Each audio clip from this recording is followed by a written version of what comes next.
Hi there, I'm Danny Flexen. Welcome to the latest edition of SecondsOut FLEXpectations.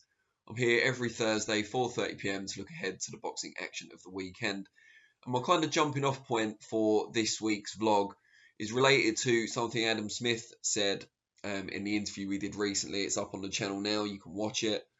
And I mentioned to him, just in passing really, to open a question about Hughie Fury topping this Saturday's show in Newcastle against Christian Hammer, and he cut me off and said, well, I don't know about topping the bill, or I don't know about main event, and kind of went into a thing where he seemed to suggest that Hughie Fury may open the show, the broadcast part of the show that is, against Hammer, and have Eubank Jr, Chris Eubank Jr, who makes his long-awaited return to the ring, albeit against relatively undemanding opposition, somewhere in the middle. But then he views Savannah Marshall as the only world title fight on the show as top of the bill. But then there's also Lewis Ritson against Henry Lundy, which from the kind of, the main event level type fights on the show. So no disrespect to Brad Rhea and Jez Smith, which will probably be the best fight on the show. Ritson against Lundy, probably the most likely out of those top four fights to be entertaining and competitive. And there seemed to be a bit of a change in the thinking of Smith and of Sky Sports Boxing about who to put in the main event, who to put earlier on in the night, because they'll hold or retain that casual audience. So the bigger names, the likes of Fury and Eubank Jr. And also getting the main events on a bit earlier in the night, which I'm well in favour of. Anyone who watches these vlogs regularly will know that. I'm getting on a bit now, it's fair to say, and I like to get those main events out of the way early so I can write my report on them, file it, publish it, and then go to bed. It's not glamorous, but it is true. But yeah, it kind of made me think about who should be the main event. So we'll go through those kind of four main fights in turn. We'll have a think about it. So I'm not going to say the name of Eubank's opponent, because I would probably mispronounce it and get us in loads of trouble. And if you've seen his name spelt, you'll know exactly what I'm talking about. But looks pretty durable, not for anyone really at Eubank's level. But then I was thinking about this yesterday. You look at Eubank's record, and what's his best win? You know, he's lost a very close one to Billy Joe Saunders, lost clearly to George Groves, beat Avni Yildirim, who's since been exposed quite clearly by first Canelo and then at a lower level, no offence, by Jack Cullen. And you look at his record, and he's fought some decent people. Chudinov, I guess, was a good win. Maybe even his best. But there's no one really kind of world class that stands out apart from Korobov, of course. But that fight ended very strangely with the injury, and I think it was only 2 rounds in, so you can't really draw many conclusions from that. So it's interesting to think about what sort of level Eubank Jr. should be matched at. I think most people recognised in his comeback fight, albeit he laboured against Marcus Morrison, that he's probably above domestic level. You know, he did beat British champion Nick Blackwell, of course, some years ago, and he has kind of mixed in world class since then. Certainly didn't disgrace himself against Billy Joe Saunders or George Groves, albeit the second was quite a clear defeat on the cards. So it's an interesting one. Where do you kind of place him? And if the idea is to get him into those big fights with the likes of Golovkin, Murata, Saunders rematch potentially, then he needs to be tested. Now this is his first fight back in a long time out the ring. Tragically lost his brother, of course, as well, Sebastian, and you know, you can't measure how much that will have affected him. So you can forgive him, especially after a fight fell through a couple of weeks ago against Sven Elbir and then his replacement Anatoly Muratov on that Wembley show. You can forgive him a kind of gimme fight on the comeback trail, and I think the opponent will give him rounds. But after that, I think it's pretty one-sided. He has got the big name though, of course, Eubank Jr. But do you want to kind of base the show around him as the Wembley show was? And then, well, I suppose one reason you don't want to base the show around him like the Wembley show is that fight fell through and he dropped off the card. So that's a risk in itself. But also, if you think it's going to be a pretty one-sided affair in the ring, you probably don't want to hype that one up too much.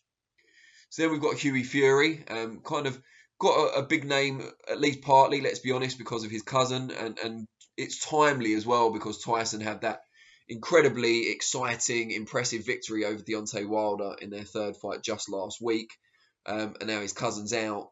There will be inevitable comparisons, which may not play out too well for Hughie, but I think it's a decent level heavyweight fight, and they are heavyweights. That is the Glamour division.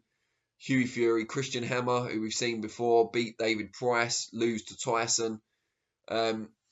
Good fighter, durable, strong physically, does the basics well. Not much flair about him. Certainly not got the technical skills of Hughie. But what we need to see is a bit of a statement here from Hughie, and I think stopping Hammer would be going some. He is, very robust, but just kind of outboxing him, being aggressive, landing big shots, trying to make the fight. I think we'd all like to see that from Hughie, his first big fight in this new Sky Sports era. And I think it's a good opponent. And for me, I guess that would be my choice of official main event. I think it warrants it. It's not a pay-per-view fight by any means, but as a kind of standard Sky Sports Saturday fight night, I think it's a good main event. Then we've got Savannah Marshall, as Adam Smith quite rightly points out, the only world title fight on the bill. But with all due respect to female boxing, particularly at the higher weights, the depth isn't there as it is for in men's boxing at the same weight or female boxing at lighter weights. So, yes, it is a world title fight, but in terms of the quality we're going to see and the competitiveness, because Savannah Marshall is an incredibly good fighter, trained, of course, like Hughie, by his dad, Peter Fury. And I'm sure she'll be very, very good to watch. I'm not sure her opponent is quite good enough that we're going to see a competitive high level female fight in the mold of Katie Taylor against Jonas, or one of those sort of fights, Terry Harper against Jonas as well, come to mind in the UK that we've seen. So I'm not sure that one should be the main event. I'm also not sure Savannah Marshall has that name value just yet to cross over with the casual audience. I think if she's built up more, now she's back on Sky, and they build towards that inevitable showdown with her amateur rival Clarissa Shields, I think that could be a huge and maybe the biggest ever in the UK all-female fight. I say all-female fight like men are fighting women. Not sure why I said that. Biggest female fight in UK history, potentially, if it is here. I'm assuming it will be. So yeah, not sure about that one. Lewis Ritson, Hank Lundy, how can it not deliver? Hank Lundy's crafty, usually aggressive, can punch a bit. He's gone in with some top operators, usually fallen short at the highest level, but game as they come, knows what he's doing in the ring. Lewis Ritson, comeback for him after that defeat, famously against Aremias Ponce, where referee Steve Gray chucked the towel back out when he was taking stick. Eventually, the right decision was made, and Ritson was stopped. But it kind of exposed where Ritson is. We knew from the Miguel Vasquez fight that he was very fortunate to get the decision in that one. And I think we knew from there that he was going to struggle at a higher level. Thoughts of him going in with Josh Taylor were concerning to many, and I can understand why. And Ponce kind of highlighted that or underlined it. And I think Ritson's kind of rebuilding now, trying to get back to the fighter he once was, the kind of aggressive threshing machine that we saw. God, it was hard to say that we saw at lightweight, securing the Lonsdale belt in quick time against very good opposition, and unfortunately was unable to make that weight anymore. And some of the advantages he enjoyed in terms of punch power and physical strength at 135 pounds didn't really translate once the opposition got bigger and heavier. So we're going to see how he gets on in this kind of new start. And Lundy's a good opponent to test that out against, because while he's dangerous and he's durable and he's skillful, Ritson is more kind of purposeful, forward-thinking, aggressive. And I just think if he's going to go anywhere, Ritson, if he's still got, and he's still young, he's got a young family as well, so plenty of motivation. If he's still got something to offer, he should get past Lundy in an entertaining fight, but one where the winner is never really in doubt. So that might well be the most exciting fight on the show, with all due respect again to Brad Rare and Jez Smith, which I think will really deliver, and credit to both of them for taking that fight at short notice as well. Need to see more of that, not necessarily at short notice, but more kind of contenders / prospects fighting each other and putting it on the line. But that tangent aside, I think, yeah, for me, Hughie Fury against Christian Hammer should be the main event for the reasons I've laid out.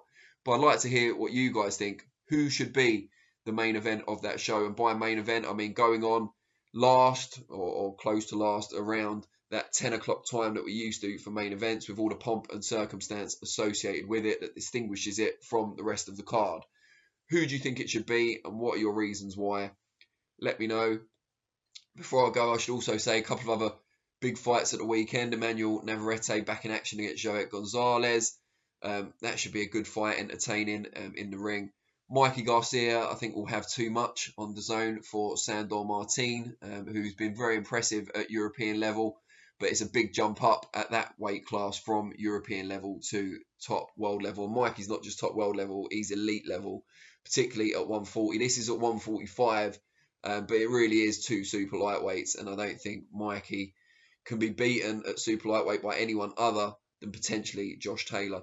But we shall see about that. You'll see not long after this, Mikey Garcia conference call from yesterday goes live, where I asked him about a Taylor fight, so you'll get to watch that. But yeah, I think it'll have way too much for Sandor Martin. I expect a stoppage in the mid to late rounds for Garcia.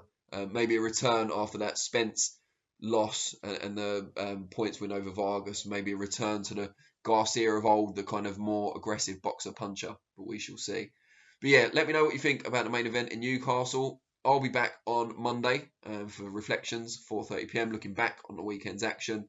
And then the following Thursday for FLEXpectations once again at the same time. Really appreciate you guys watching, and I'll see you soon.